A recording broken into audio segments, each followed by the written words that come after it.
İştirak edeyim. Biliyin hansı növləri var? Kim deyər?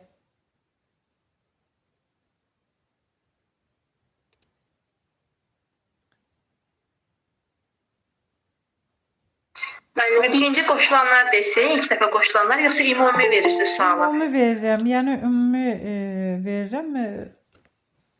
Ümumi sual cavab eləyib yeni mövzunu keçəcəm.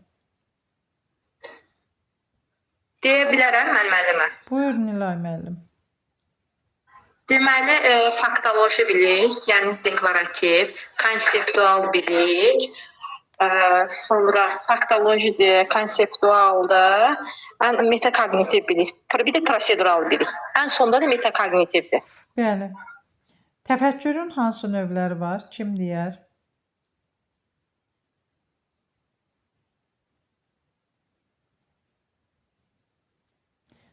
Kim deyər? Təfəkkürün hansı növləri var?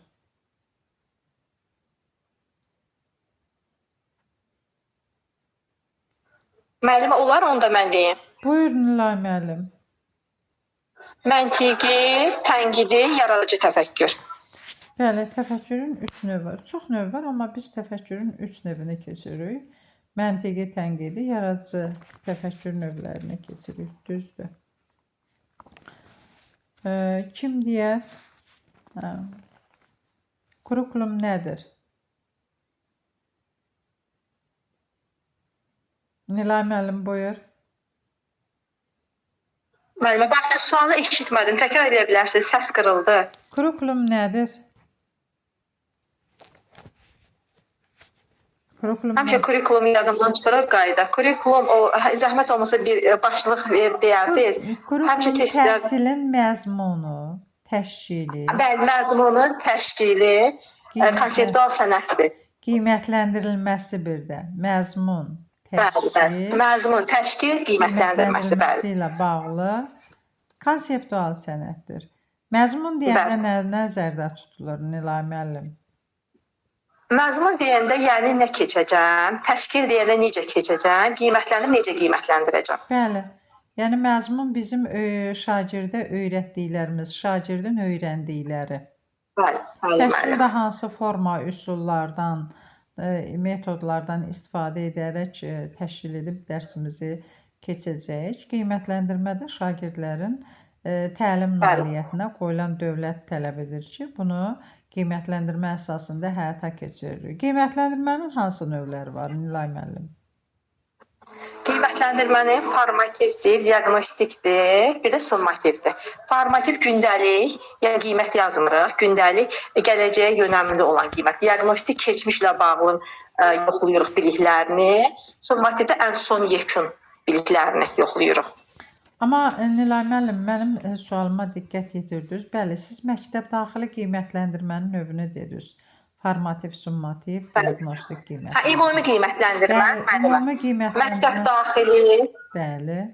Bir səhv eləmirəmsə, məktəb daxili qiymətlendirməni saydım. Bir də o digər qiymət təkrar eləməmişəm deməliyəm, yadımdan çıxdı. Deməli bir də var ki, ümumi ölkələr arası qiymətləndirmə var. Bir də necə? Yəni ölkələr arası götürəndə beynəlxalq qiymətləndirmə. Bəli, beynəlxalq qiymətləndirmə, məktəb daxili, bir də ki, öz ölkəmiz arası qiymətləndirmə var. Onda məktəbdə sinif yoxlanılır ki, yəni təhsil nə yerdədir. Bəli, milli qiymətləndirmə, bir də yekun attestasiya. Yekun attestasiya. Bəli. Bəli, yekun attestasiya, bir də onu götürürük. Bizim müəllimlərimiz həmişə daimi müntəzəm qoşulan müəllimlərim nəsə gəlməyib. Mən keçən dəfə keçmişdim effektiv müəllim-şagird, müəllim-valideyn münasibətləri. Nilay müəllim, bu dərsi oxumusunuz. Nərmin müəllim ikinci dəfə də qoşulur. Nərmin müəllim, siz hazırsınız? Effektiv müəllim. Bəli. Şagird münasibətləri müəllimə, mən bilsiz haracan təkrar eləmişəm indi yeni. Hələ biliyi təkrar eləməmişəm, biliyə qədər təkrar eləmişəm. Oradan sonra hələ təkrar eləməmişəm, baxmamışam. İxtisas nədir Nilay müəllim? Necə müəllimə? İxtisasınız nədir? Filologiya, Azərbaycan dili ədəbiyyatı. Hə, başa düşdüm. MİQ-ə verəcəksiniz sənə? Bəli, bəli, müəllim. İşləyirsiniz? İşləyirdim, indi yox hazırda. Hə, onda hazırlaşırsınız. Bəli, bəli, müəllim. Lap yaxşı. İyul ayı MİQ başlayacaq. Sertifikasiya iyun ayıdır. MİQ amma Bəli, iyul müəllim. ayıdır. 1-dən 15-nə qədər olur. Baxırdı elə Bəli, vaxtında müəllim, bir də bağışlayın. Siz dərsdə hansı mövzudasınız? Mən bu gün qoşulmuşam deyə bilmirəm. Biz 3-cü bölmədə effektiv müəllim-şagird, müəllim-valideyn münasibətlərindir. Hə, bildim. Davamlı keçirik. Həftədə heç olmasa 3 dəfə, 4 dəfə keçirəm burada. Allah yaxşı, çox sağ olun. Allah köməyiniz olsun müəllimə. Qoşulacağam, çalışacağam, qoşulum. Hə, buyurun. Əgər bu mövzuya hazır deyirsinizsə, qaldığımız hissədən yeni mövzunu keçək. Mənim müəllimlərim, daimi müntəzəm gələn müəllimlərim bu dəfə qoşulmayıbdı. Günəş müəllimdir, Saadət müəllimdir, Nuray müəllimdir, Nurlana müəllimədir. Onlar həmişə müntəzəm qoşulurlar. Yaxşı, yeni mövzumuzu keçək, sonra yenidən sual-cavab eləyərik. Şagirdlərlə effektiv ünsiyyətin qurulması. Son illər tədrisin təşkilində bəzi pedaqoji stereotiplər dağıdılıb və pedaqogika şəxsiyyət yönümlü yanaşmaya keçid etmişdir. Bu cür yanaşma müəllimdən həm də humanizm prinsiplərinə əsaslanan pedaqoji ünsiyyətin qurulmağını tələb edir. Tədrisin bu cür təşkili müəllimin qarşısına qoyulmuş kifayət qədər çətin bir pedaqoji tapşırıqdır. Çox vaxt psixoloji bilik, bacarıq, səriştələrin olmaması nəticəsində müəllimlər şagirdlərlə ünsiyyətlərində düzgün qarşılıqlı əlaqəyə nail ola bilmirlər. Biz göstərmişik əvvəlki dərsimizdə də demokratik üslub var, avtoritar üslub var. Demokratik üslub humanizm, həssaslıq, qarşılıqlı tərəfdaşlıq, bərabər hüquqların yaradılması, empatiya hissi ilə əsaslanan bir üslubdur. Avtoritar üslub isə ənənəvi üslubda mövcud olan üslubdur ki, bitərəfli qərarlar qəbul edilir, qaydaların icrasına sərt şəkildə nəzarət qoyulur, şagirdin fikrinin nəzərə alınmaması, burada şagirdin fikri nəzərə alınmır, öz haqqından sui-istifadə, qərarın şagird qarşısında əsaslandırılmamasıdır. Demokratik üslub şagird ünsiyyəti ilə bərabər hüquqlu tərəfdaş kimi götürülür. Müəllim şagirdlərin qərar qəbul etməyə çağırır, onların fikrini təkcə akademik göstəricilərini deyil, həmçinin fərdi xüsusiyyətlərini də nəzərə alır. Mühakimələrində müstəqil olmalarına həvəsləndirir. Bu cür üslubun əsas metodları fəaliyyətə çağırış, məsləhət və xahişdir. Demokratik üslubda ünsiyyət quran müəllimin şagirdlərində özünə qiymətləndirmə yuxarı səviyyədə müşahidə olunur. Avtoritar üslubda isə şagird bərabər hüquqlu partnyor kimi deyil, pedaqoji fəaliyyətin obyekti olaraq görülür. Müəllim bir tərəfli qərar qəbul edir, şagirdlərin tələb etdiklərinin yerinə yetirilməsinə sərt şəkildə nəzarət edir. Şagirdlərin fikrini nəzərə almır, situasiyanı nəzərə almadan öz haqlarından istifadə edir. Verdiyi qərarların şagird qarşısında əsaslandırmır, buna lazım bilmir, bunu etmir. Bu cür ünsiyyətin əsas metodları əmr və nəsihətdir. Əlbəttə ki, pedaqoji fəaliyyətdə demokratik ünsiyyət üslubundan istifadə etmək məqsədə yönlüdür. Müəllim-şagird dialoqunda vacib olan xüsusiyyətlər, hətta yanlış olsa belə şagirdin fikrinə dözümlülük nümayiş etdirmək, öz mövqeyinə tənqidi yanaşmaq, şagirdə qarşı pedaqoji optimizm və inam göstərmək, şagirdin səhv etmə haqqını qəbul etmək hesab olunur. Şagirdlərin məktəbdə müvafiq qaydada ünsiyyət qurmaqlarını, nəzakətli dildə istifadə etməklərini istəyərkən özümüzün müəllim olaraq necə bir dildən istifadə etməyimizə diqqət yetirilməliyik. Şagirdlərlə, eləcə də digər məktəb heyəti ilə necə ünsiyyətdə olduğumuza diqqət yetirməliyik. Çünki müəllimlər şagirdlər üçün bir nümunə rolunu oynayır. Biz bunu hiss etməsək də, şagirdlər istifadə etdiyimiz sözləri, cümlələri necə qurduğumuzu, istifadə etdiyimizi, səs tonumuzu təkrarlayırlar. Onlar bizi izləyirlər. Gün ərzində etdiyimiz və dediklərimizə fikir verirlər. Hər bir müəllim sinifdə ədəbi dildən istifadə etməyə çalışmalıdır. Sinifdəki şagirdlərin istifadə etdiyi dialektlərə hörmətlə yanaşmaqla bərabər, onların da ədəbi dildən istifadə etməyini həvəsləndirməlidir. İkinci, müəllim şagirddən biri-biri ilə hörmətlə danışmağını istəyir. Ona görə özü də onlarla belə bir ünsiyyət qurmalıdır. O da şagirdlərlə hörmətlə danışmalıdır. Ona da bərabər hüquqlu yanaşmalıdır ki, şagirdlər də bu cür davranış sərgiləsinlər. Müəllim onların bir-birinin xətrinə dəyməmələrini, bir-biri ilə kobud danışmamalarını istəyir. Deməli, özü də onlarla ünsiyyətdə belə olmalıdır, kobud ifadələrdən istifadə etməməlidir, nəzakətli davranmalıdır. Dördüncü, müəllim şagirdlərin biri-biri ilə ünsiyyətində əmr deyil, xahiş cümlələrindən istifadə etmələrini istəyir. Özü də onlara ünsiyyətində təşəkkür edirəm, xahiş edirəm, zəhmət olmasa kimi sözlərdən istifadə etməlidir ki, şagirdlər də müəyyən vaxtdan sonra bu sözləri yoldaşları ilə ünsiyyətlərinə daxil etsinlər. Dərs otağında işlətdiyimiz dildən başqa istifadə etdiyimiz səs tonu da əhəmiyyətli rol oynayır.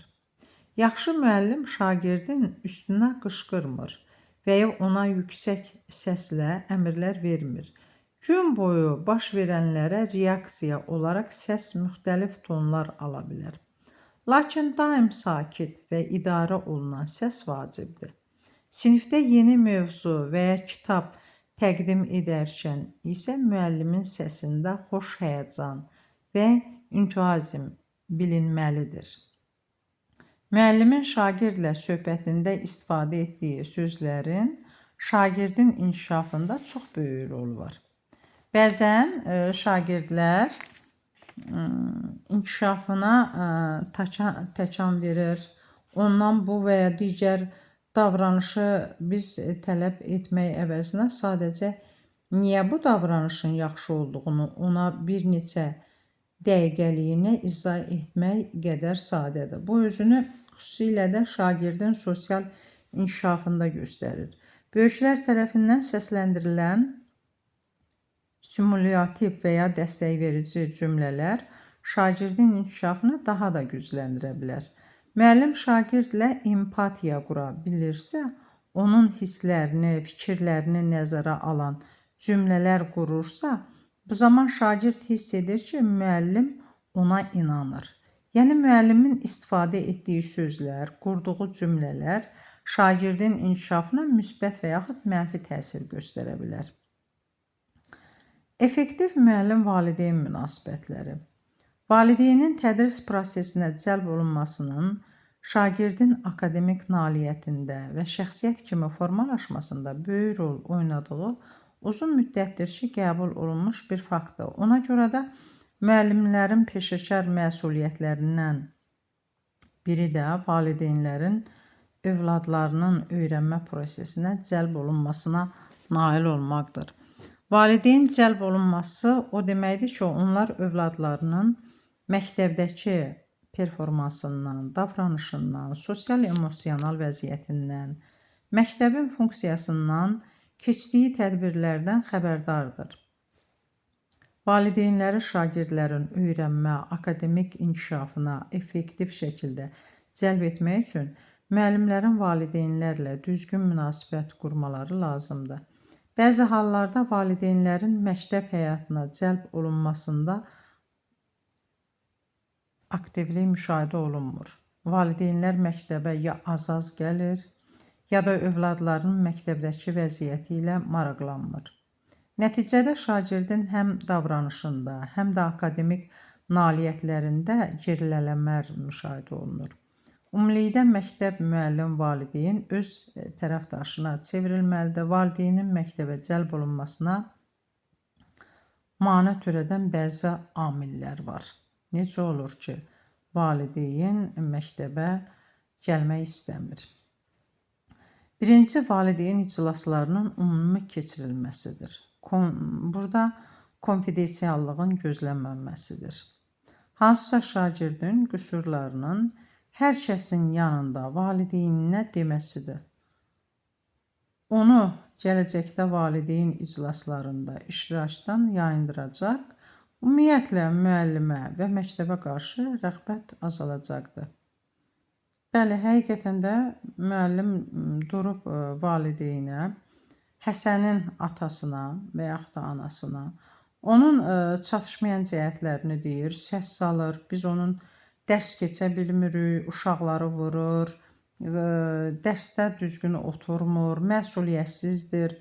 Bu sözləri açıq şəkildə valideynə biz dediksə, başqa valideynlərin yanında, əlbəttə ki, həmin valideynin müəllimə də, məktəbə də qarşı nifrəti yaranacaq, rəğbət bəsləməyəcək. Belə hal yaşayan valideyn övladını qüsurlarına görə danlayır və iclas zamanı aldığı negativ enerjini övladına ötürür. Bu vəziyyətin nəticəsi şagirdin müəllimə, məktəbə qarşı münasibətində, davranışında, nailiyyətində özünü biruzə verir. İkincisi, valideynin iş saatının çox olması səbəbindən övladının təhsilinə vaxt ayıra bilməməsi. İş vaxtı çox olur, məktəbə gələ bilmir, iclaslarda iştirak edə bilmir, övladına vaxt ayıra bilmir. Bax, ikinci bir səbəb budur. Üçüncü bir səbəb müəllimin valideynə, onun övladı ilə bağlı münasibətin qurulmasına laqeyd yanaşmasıdır. Ya bunu gərəksiz saymasıdır. Müəllim fikirləşir ki, valideynlə əlaqə qurmağıma nə ehtiyac var ki? Heç buna laqeyd yanaşır. Nəzərə almaq lazımdır ki, məktəb və müəllimin öz məsuliyyətini layiqincə yerinə yetirmək üçün valideynin təlim-tədrisə mane olan, laqeyd münasibət göstərən tərəfdən dəstəkləyici qüvvəyə çevrilməsi lazımdır. Biz bunun üçün valideyni məktəbə cəlb etmək üçün, onu vacib bilməsi üçün müəyyən strategiyalardan istifadə etməliyik. Salamlama məktubu göndərməliyik. Tədris ilinin əvvəlində valideynlərə salamlama məktubu göndərmək, müəllim-valideyn münasibətlərini tənzimləyən effektiv strategiyadır. Bu, sizin valideynlərə onların övladının sinifinizdə görəcəyiniz üçün nə qədər həvəsli, həyəcanlı olduğunuzu göstərən pozitiv bir məktub olmalıdır. Burada həmçinin sizin bütün tədris ili üçün nəzərdə tutduğunuz tədris məqsədləriniz, eləcə də şagirdlə işləməyi necə səbirsizliklə gözlədiyiniz qeyd olunmalıdır. İkinci, valideynlərlə olan ilk ünsiyyətin pozitiv alınmasına çalışmaqdır. Məsələn, tədris ilinin ilk həftəsində istənilən bir şagirdin valideyninə elektron məktub, e-mail göndərərək həmin şagirdə müşahidə edilən yaxşı bacarıqlar haqqında valideynə məlumat verilir. Çünki əgər ilk vaxtlarda valideynlə ünsiyyətdə müəllim onun övladının akademik göstəriciləri və davranışı barədə mənfi rəylər bildirirsə, bu ümumilikdə müəllimin valideynlə olan münasibətinə neqativ təsir göstərəcək. Yəni ilk öncə biz müsbət məlumatlar verməliyik.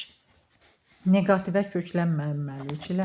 İlk olaraq şagirdin çatışmamazlıqlarını deməməliyik. Şagirdin irəliləyişi haqqında qeydlər göndərmək. Bu qeydlər valideynə övladının məktəbdə necə fəaliyyət göstərdiyi haqqında mütəmadi olaraq məlumat verir. Hörmətli valideyn, övladınızı oxu bacarıqları xeyli yaxşılaşıb, övladınız yaxşı oxuyur və o mətn üzrə artıq oxuyub anlama suallarına sərbəst cavab verə bilir. Bu cür irəliləyişi haqqında məlumat göndərmək olar. Pozitiv valideyn iclası. Valideynlərlə olan ilk ünsiyyətin pozitiv alınmasına çalışmaq lazımdır. Məsələn, tədris ilinin ilk həftəsində valideynlərlə pozitiv əhval-ruhiyyəli ümumi iclas etmək məqsədə uyğundur. Valideynlərlə dərs ilinin ilk günlərindən pozitiv istiqamətli, qarşılıqlı hörmət, etibarlı zəmin əsasında münasibətlərin qurulması şagirdin ilin qalan vaxtlarındakı fəaliyyətinə müsbət təsir göstərir. Bu iclas zamanı müəllim valideynlərə ailə məişət məsələlərində anlayışlı olmalarını, onlara şəxsiyyət kimi münasibət göstərməyin vacibliyini vurğulayar, şagirdlərin evdə çalışmaları üçün müəyyən tövsiyələr verə bilər. Ümumiyyətlə, tövsiyə olunur ki, valideyn iclasını fərdi şəkildə keçirəsiniz. Bu zaman həm valideyn fikirlərini müəllimlə rahatlıqla paylaşa bilir, həm də konfidensiallıq qorunmuş olur. Pozitiv məzmunlu zəng, e-mail mesajlar göndərilməsi. Bütün tədris il boyu pozitiv məzmunlu zənglər etmək, e-mail göndərməklə və ya məktəbli kitabçasına qeydlər etmək lazımdır. Valideynlər adətən müəllimlərdən yalnız övladlarının ya mənfi davranışı ilə bağlı, ya da dərs hazırlığı ilə bağlı neqativ məlumat alırlar. Halbuki hər bir valideyn və şagird müəllimlərdən pozitiv qeydlər eşitməyi sevir. Yalnız problem olduğu təqdirdə valideynlərlə əlaqə saxlamamaq, şagirdin uğur və nailiyyətləri ilə bağlı müsbət fikirləri də mütləq valideynə bildirmək lazımdır. Belə olduğu təqdirdə şagirdlərin həm müəllimlə qarşı münasibətləri yaxşı olacaq, həm də məktəbdəki nailiyyətləri yüksələcək. Bir növ müəllim valideyninlə onun övladının müsbət tərəflərini bölüşmək üçün bəhanə axtarmalıdır. Valideynin sinif fəaliyyətinə qatılması. Müxtəlif sinif fəaliyyətlərinə valideynləri dəvət etmək lazımdır. Müəllim il ərzində bir neçə dəfə olmaqla siniflə şagird valideynlərin birgə fəaliyyətini təşkil edə bilər. Belə ki, hər şagird öz valideyni ilə birlikdə sinifdə hansısa əl işinin hazırlanmasını və ya digər fəaliyyətləri edə bilər. Eyni zamanda məktəb tədbirləri, bayramlar, layihələrin təqdimatı, məktəb klublarının fəaliyyəti zamanı valideynlərin iştirakı vacibdir. Bu həm valideynin öz övladı ilə münasibətinə, həm də müəllimlə münasibətinə müsbət təsir edir. Hər bir ailənin özünə məxsus tarixçəsi, mədəni fərqliliyi ola bilər. Valideynlərlə inam, hörmətlə əsaslanmış münasibət qurmaq İstəyiriksə, bu fərqlərin olduğunu qəbul etməliyik və onlarla ünsiyyətimizi diqqətlə qorumalıyıq, qurmalıyıq. Formativ dəftər qeydləri. Şagirdin irəliləyişi haqqında qeydlər götürmək, valideynlə bölüşmək lazımdır. Müəllimin formativ qiymətləndirmə dəftərində şagirdlər haqqında dəqiq təsvir edici, konstruktiv qeydlər aparılması və bu qeydlərin valideynlərlə vaxtaşırı bölüşməsi valideynlərlə münasibətlərin daha sıx qurulmasına səbəb olur. Lakin bu proses şagirdin mənfiləri və çatışmayan tərəflərini müzakirə etməyə əvəzinə müsbət cəhətlərini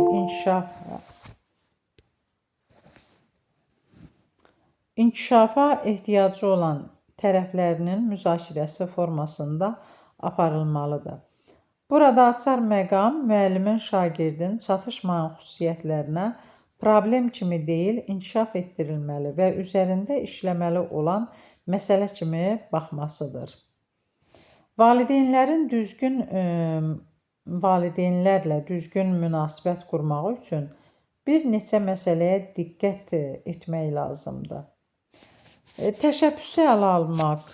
Bir çox ailələr müəllimi tanımaq üçün, onlarla ünsiyyət qurmaq üçün özləri fəallıq göstərib buna can atırlar.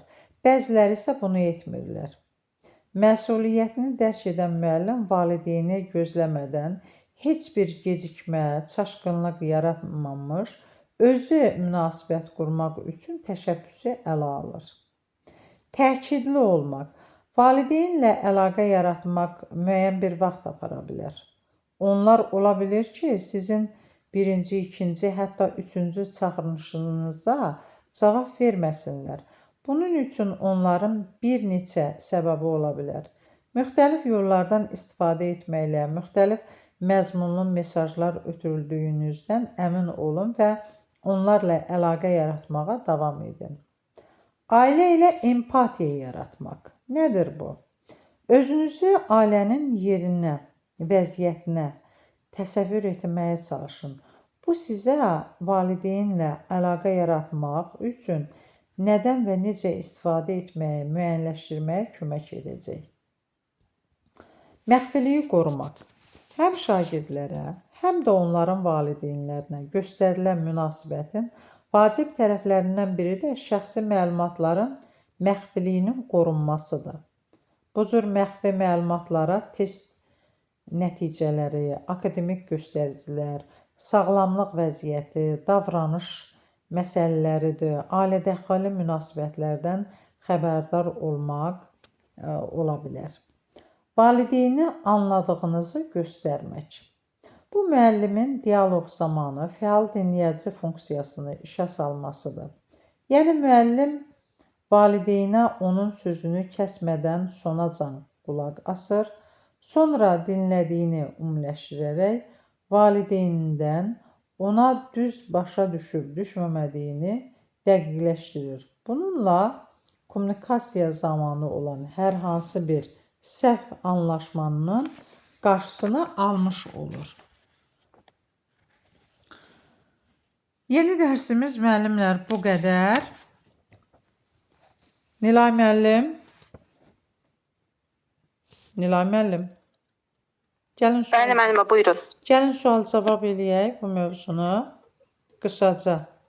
Effektiv müəllim valideyn münasibəti necə olmalıdır Nilay müəllim?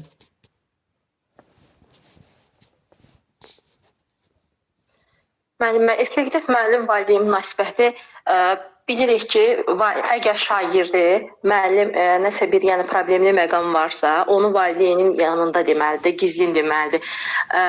Konfidensiallıq olmalıydı, səhv eləmirəmsə, qorumalıdır, gizli olmalı. Yəni hamının içində tənqid eləyə bilməz şagirdi. Sonra əgər gələcək, bir də ki müəllimə, düzdür, mən axıracan set qırılırdı, qulaq asa bilmirdim bəzi məqamlara. Buyurun. Bəzi orada yəni ki, müəllim həssas yanaşmalıdır şagirdə, belə deyək. Bəli. Bax, biz valideynlər bəzən olur ki, Nilay müəllim, məktəbə gəlmək istəmir. Bunun səbəbləri nə ola bilər? Bu səbəbi ola bilər ki, məsəl üçün, hamının yanında uşağın mənfi yönlərini müəllim qeyd eləyir. Müəllimdir, valideyn qaçmaq istəyir, iclasda iştirak eləmək istəmir. Amma gizlində problemini desə daha yaxşı olar. Düzdür. Sonra nə ola bilər? Kim deyə bilər, əlavə eləyə bilər? Bax, düz dedi, müəllimə vurğuladı ki, bəli, iclasların ümumi şəkildə keçirilməsi konfidensiallığın qorunmamasıdır.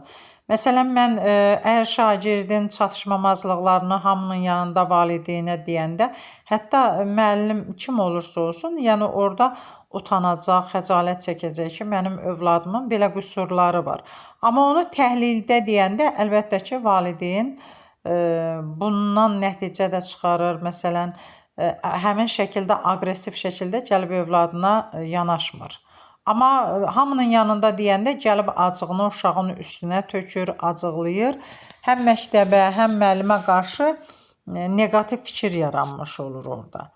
Bir də nədir? Bəzi valideynlərin işi o qədər olur ki, iş vaxtına görə müəyyənləşdirib, məsələn, vaxt tapa bilmir, gəlib məktəbə dəysin, məktəbdə olsun, müəllimlərlə görüşsün. Vaxtın azlığı olur. Bir də nə idi çatışmamazlıq? Müəllim valideynlə onun övladı barəsində münasibət qurmaq istəmir. Heç bunu lazım bilmir. Müəllim deyir ki, neynirəm ki, valideynlə əlaqə yaradıram. Bax, bu səbəblər dedik ki, valideynlə məktəbə cəlb olunmamasının səbəbləridir. Yaxşı, bəs burada dedik salamlama məktubu. Biz dedik ki, müəllimi məktəblə əlaqəsini sıx qurmaq üçün strategiyalar var ki, bunun da biri salamlama məktubudur. Salamlama məktubu nədir? Kim deyər? Nərmin müəllim deyə bilərsiniz? Xatay müəllim, Səma müəllim, Günel müəllim, Svetlana. Bax, salamlama məktubu tədris ilinin əvvəlində valideynə yazıb göndərir. Müəllimə, mən deyə bilərəm. Buyur. Deməli, tədris ili dərs başlamamışdan əvvəl məsəl üçün məktub göndərirəm şagirdlərə, yazıram xoş gəlmisiniz. Onlarla, yəni səbirsizliklə sizi gözləyirəm. Valideyn də görür ki, mən necə də belə deyim də canfəşanlıqla müəllim yanaşır, istəyir ki, şagirdlərinlə bir yerdə olsun, dərs keçsin. Bu xoş, yəni sözlər yazmağı valideynin çox gözəl təsir eləyir. Və məsəl üçün burada başqa bir şeylər də dərs ilinin əvvəlində məsəl üçün bir-birinə bağlayan fəaliyyətlər də həyata keçirdə bilərəm. Sonra tədbirlər də. Bunlar özü şagirdi cəlb eləməkdir, valideyni təhsilə cəlb eləməkdir. Yəni qaçırtmamaqdır. Bayaq dediklərimizin tam əksidir. Onda da valideyn münasibətlər daha da effektiv olur. İndi bilmirəm nə dərəcədə doğru dedim, yanlış dedim müəllimə. Düz dediniz, elə yaxşıdır. Sonra valideynlərə olan ilk ünsiyyətin, yəni biz valideynlə ilk ünsiyyətə giririk, valideyni ilk dəfədir görürük. Bunun pozitiv alınmasına çalışırıq. Bunu necə izah eləyərsiniz? Necə pozitiv anlayışlısınız? Necə mənim başa düşmədim sualı. Valideynlə ilk dəfədir görüşürsünüz. Və bu ilk ünsiyyətiniz pozitiv alınmasına çalışırsınız ki, yəni müəllimlə valideyn arasında o münasibət ilk görüş pozitiv olsun da, yaxşı bir münasibət olsun. Bacardığımız qədər, yəni ki, belə deyim də, şagirdi pisləməyəcəyik. Sadəcə olaraq şagirdin ən çox biz indiki təsir şagird yönümlüdür. Şagirdin bilik və bacarığını üzər çıxarmaqda və elə davranmaq lazımdır ki, yəni biz böyük həvəslə şagirdi gözləyirik. Yəni ki, bayaq qeyd elədiyim kimi, biz qeyd eləyəcəm ki, məsələn, sinif odağının qarşısında qarşılayacağam, salamlayacağam valideyni birinci.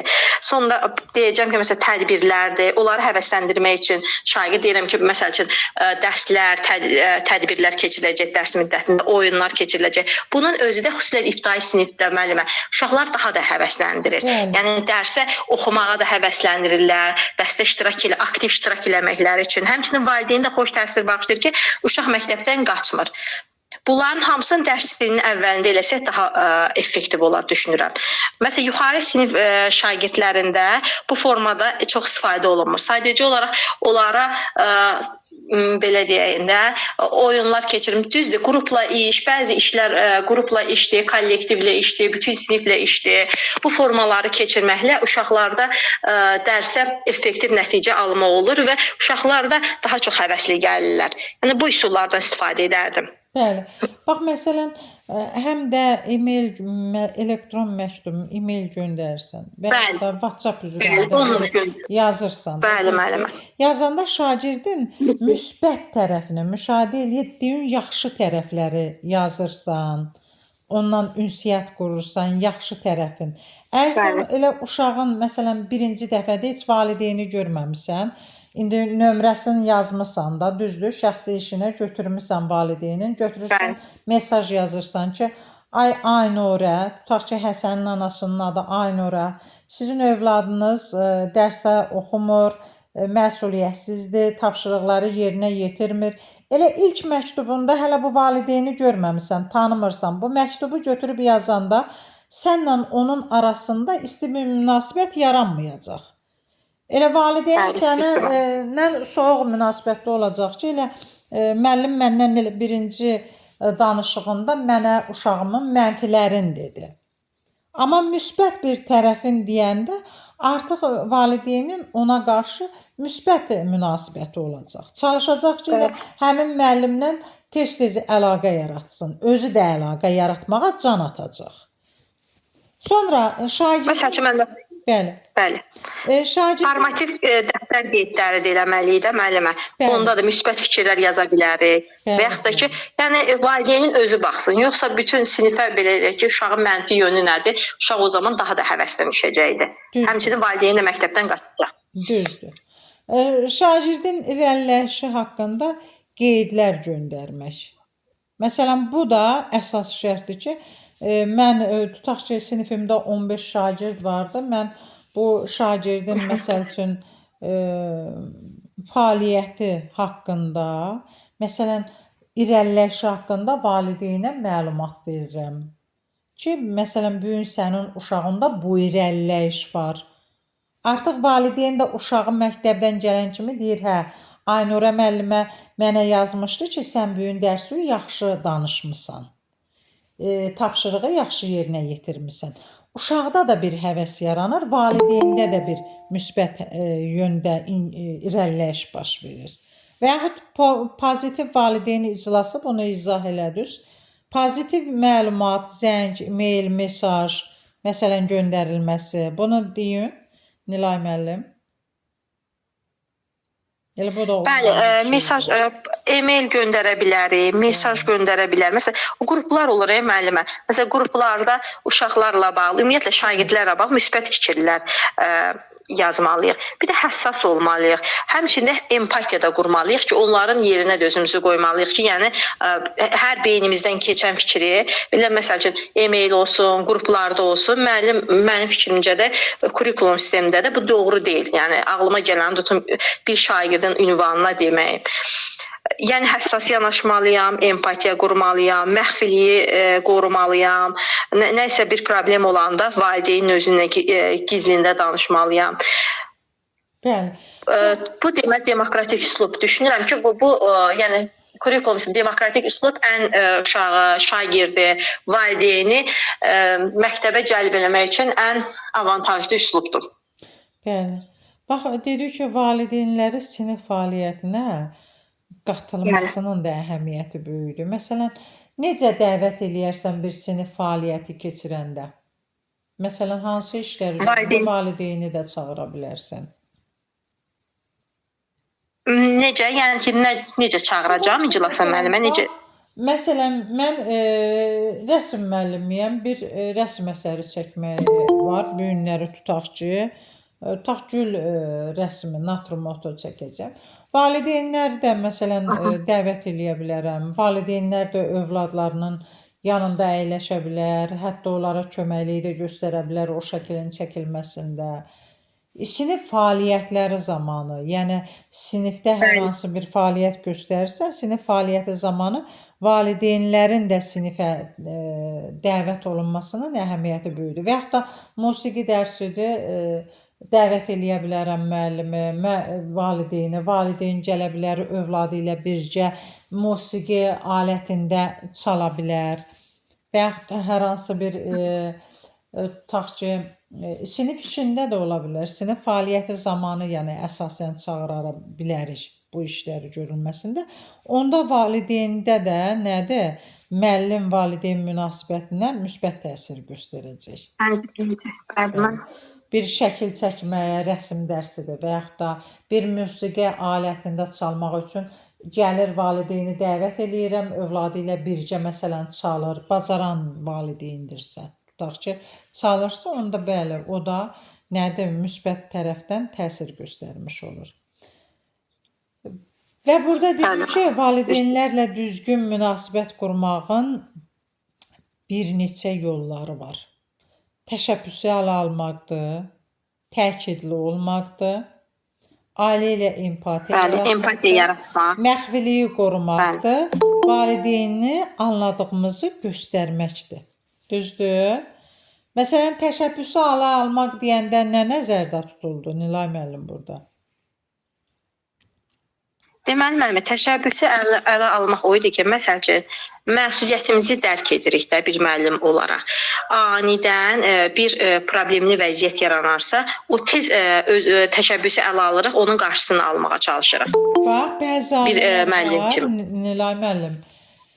Özləri Bəli, can buyurun. atır ki, gedək məktəbə, müəllimlə tanış olaq, Aha. müəllimə tapşıraq, övladımızın məsələn ki, məsələn mənim övladımla bu cür müntəzəm, məsələn maraqlanın, soruşun. Yəni valideyn var, özü gəlir məktəbə. Bəli. Amma valideyn var, gəlmir. Düzdür? Həqiqətən də biz bunu müşahidə Bəli, edirik. maraqlanmır heç. Illərlə müşahidə edirik ki, bəzi valideyn var, heç övladı ilə maraqlanmır. Bəzi valideyn var, gəlir məktəbə, soruşur, mənim uşağım necə oxuyur, davranışı necədir, fəaliyyəti necədir. Yəni hər bir şey ilə maraqlanır. Hər bir cəhəti ilə maraqlanır. Valideyn var, maraqlanmır. Və belə vaxtı müəllim özü təşəbbüsü ələ almalıdır. O maraqlanmayan müəllimlə özü əlaqə yaratmağa cəhd göstərməlidir. Bax, təşəbbüsü ələ almaq budur. Bir var təkidli olmaq. Bəs təkidli olmaq nə deməkdir? Başqa müəllimlər də cavab verirsə, buyursun. Hə, Nilay müəllim buyur. Təkidli olmağı necə edəcəm? Deməli, müəllimə, təkidli olmaq, bayaq siz qeyd elədiyiniz kimi, valideyn uşağına heç maraqlanmır, yəni il ərzində heç bir məlumat yoxdur. Məsəl üçün, maraqlanmırsa, mən təkidli olum. Telefon nömrəsini ala bilərəm. Əgər telefona zəng çatdırmırsa, bir dəfə yox, bir neçə dəfə. Yəni məlumat almalıyam ki, bu uşağına niyə maraqlanmır, problemi nədir? Bəli, bəli. Biz onun əlaqə saxlayana qədər, yəni mən ara vermədən məlumat almalıyam ki, uşağınla səbəb nədir? Yəni gəlmir, maraqlanmır. Bəli. Bu formada. Zəng vurursan götürmür, zəng vurursan açmır. Mesaj yazırsan cavab vermir. Amma demirsən ki, mən zəng vurdum, cavab vermədi. Da neynirəm ki, maraqlanıram. Övlad onu da özü bilər. Maraqlansın, maraqlansın, maraqlanmır, maraqlanmasın.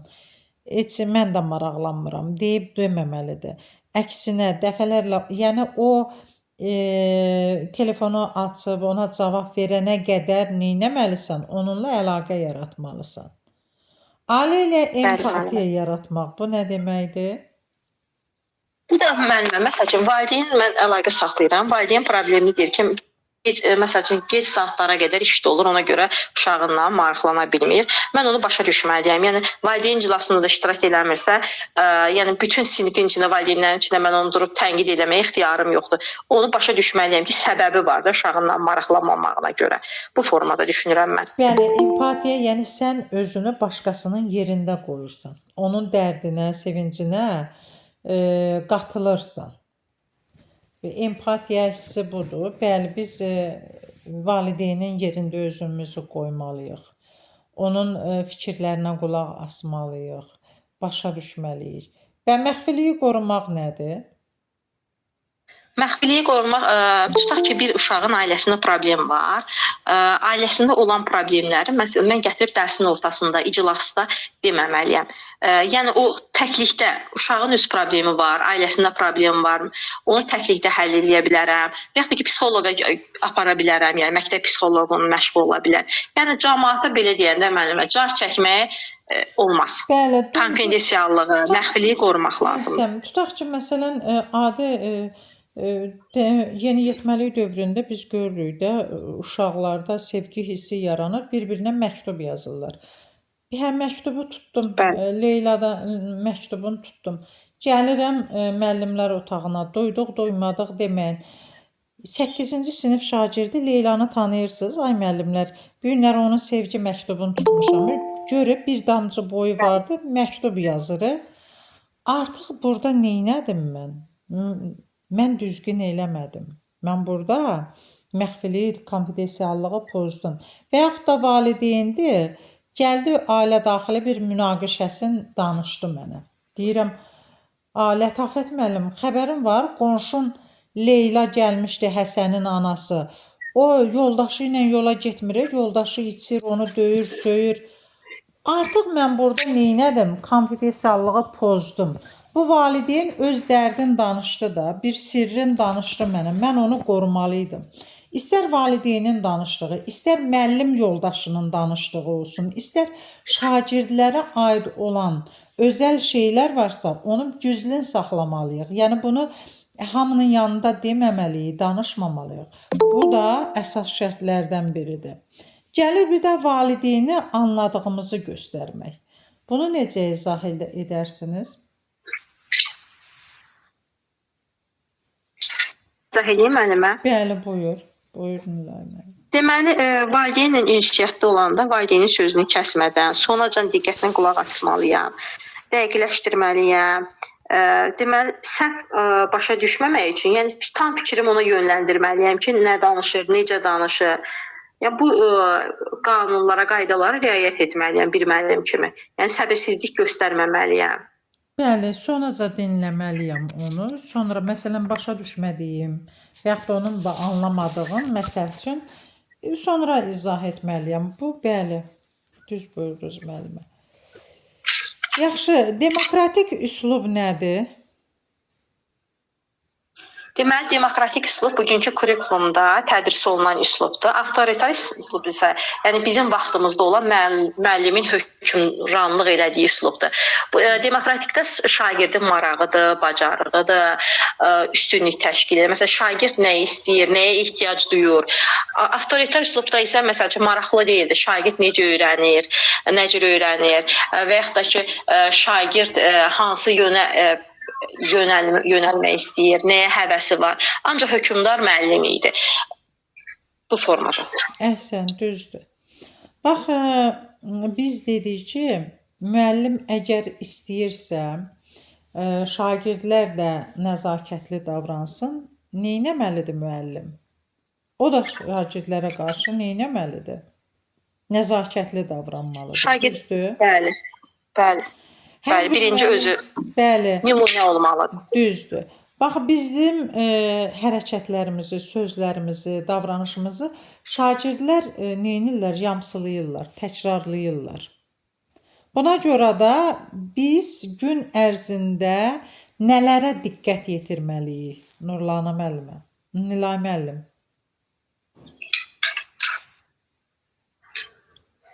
Dərs müddətdə müəllimə. Məsələn, humanist olmaq, həssas olmaq, empatiya qurmaq, bunlara riayət edə bilərik də dərs boyu, eləməliyik də. Bəli.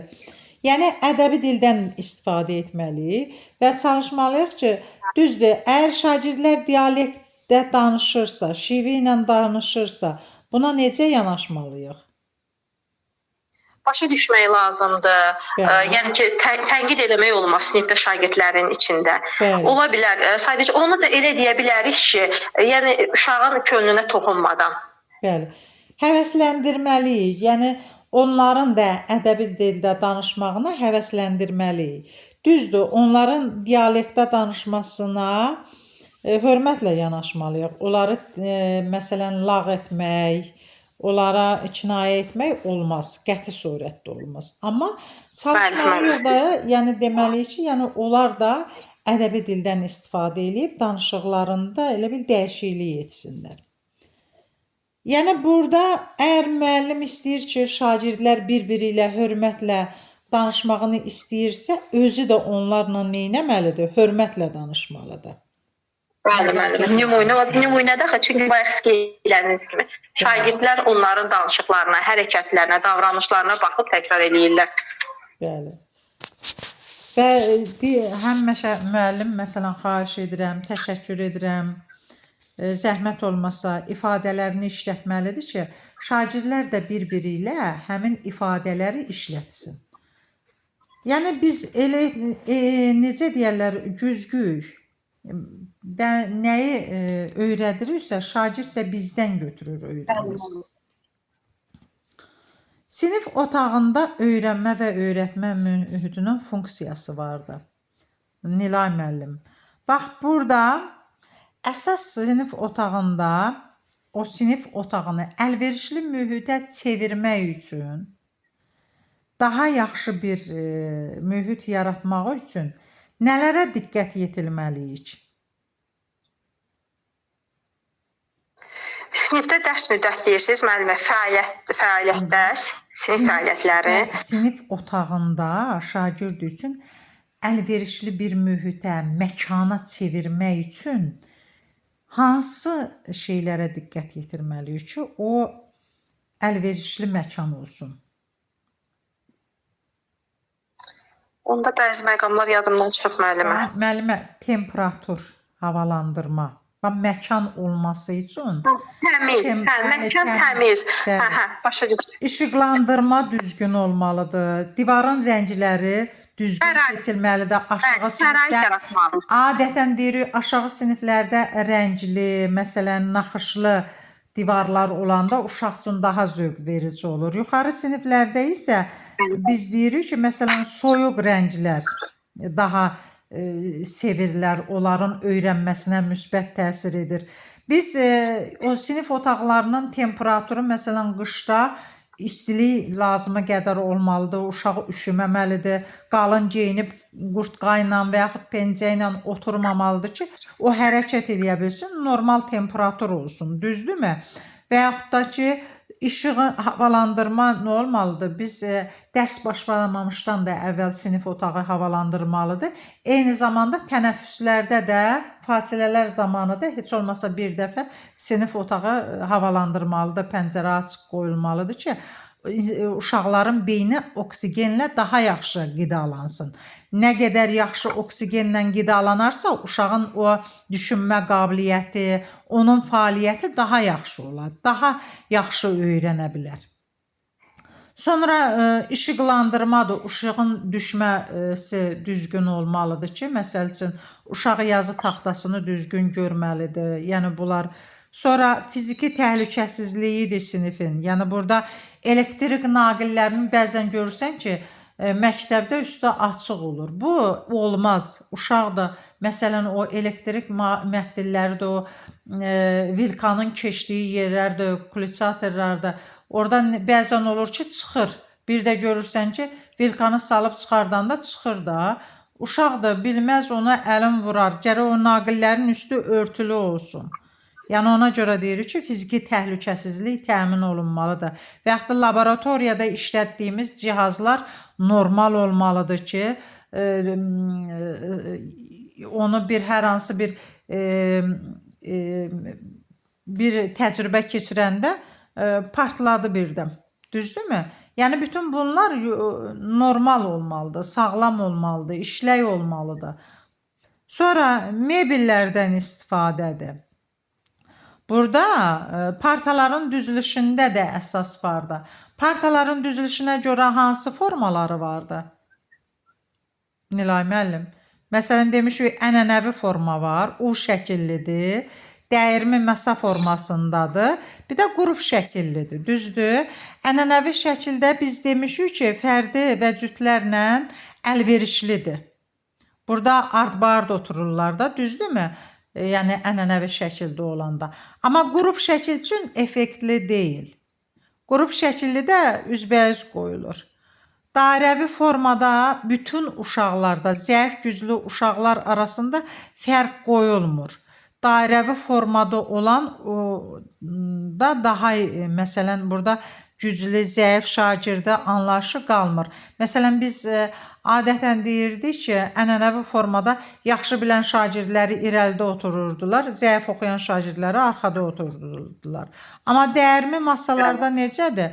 O aradan qalxmış olur. O şəkilli düzülüş ən əhəmiyyətlidir ki, burada müəllimi bütün şagirdlər daha yaxşı görə bilir. Əməkdaşlıq burada daha yaxşı ola bilir. Həm şagirdlər o şəkilli düzülüşdə bir-birini yaxşı görə bilirlər, həm müəllimlə yaxşı görə bilirlər. Bir də qrup şəkilli düzülüş vardı da, bunu da demişik sizlə. Gəlir, buzqıran strategiyası nədir müəllimlər? Nilay müəllim, deyə bilərsən, buzqıran strategiyası nə üçün lazımdır? Biz bu strategiyadan niyə istifadə edirik? Buzqıran strategiyası şagird-şagird, müəllim-şagird münasibətini Bəli. tənzimləmək üçün istifadə Daha olunan əlverişli eləmək üçündür. Bəli, bəli. Məsəl üçün onların bir-birləri haqqında məlumat yazırlar. Ay, Sonra sağ onların ol. o ortaq xasiyyətlərini, yəni nələri sevirlər, ortaq sevdikləri. Bununla da onlar daha da yaxınlaşdırır. Aralarındakı məsələn problemli məqamlar aradan belə deyək qaldırılır. Bəli. Bəzi tam yadımda qalmır, yəni oracan təkrar eləməmişəm müəllimə, amma yadımda qalan bunlardır. Nə, onsuz belə təkrar eləyəndə yada düşür də, düzdür. Yəni burada şagird, müəllim-şagird münasibətləri tənzimlənir. Bu da effektiv sinifin idarə olunmasında əhəmiyyətli bir nüansdır. Məsələn, buzqıran Bəli. strategiyaları vardır. Sevdiyiniz aforizmlərdə, absurd suallarda, Bəli. paylaşımlardan, yəni postlardan istifadə edilməsidir. Sənə məxsus Bəli. olan unikal məsələn xüsusiyyəti təsvir et. Sənin keçmişin, indiyin, gələcəyin təsvir edən 3 söz yaz. Tor strategiyasıdır. Bax bunlardan istifadə olunur ki, buzqıran strategiyalarıdır. Müəllimlər, mən həftənin düzdür 2-5-ci günü keçiririk burada dərsləri, amma bəzən olur ki, 4 dəfə də keçirəm vaxt olduqca. Yəni indi biz son dərsimiz oldu. Effektiv müəllim-valideyn münasibətlərinin təşkil olunması. Mən gələn dərsi bu dərsi sual cavabından soruşacağam inşallah.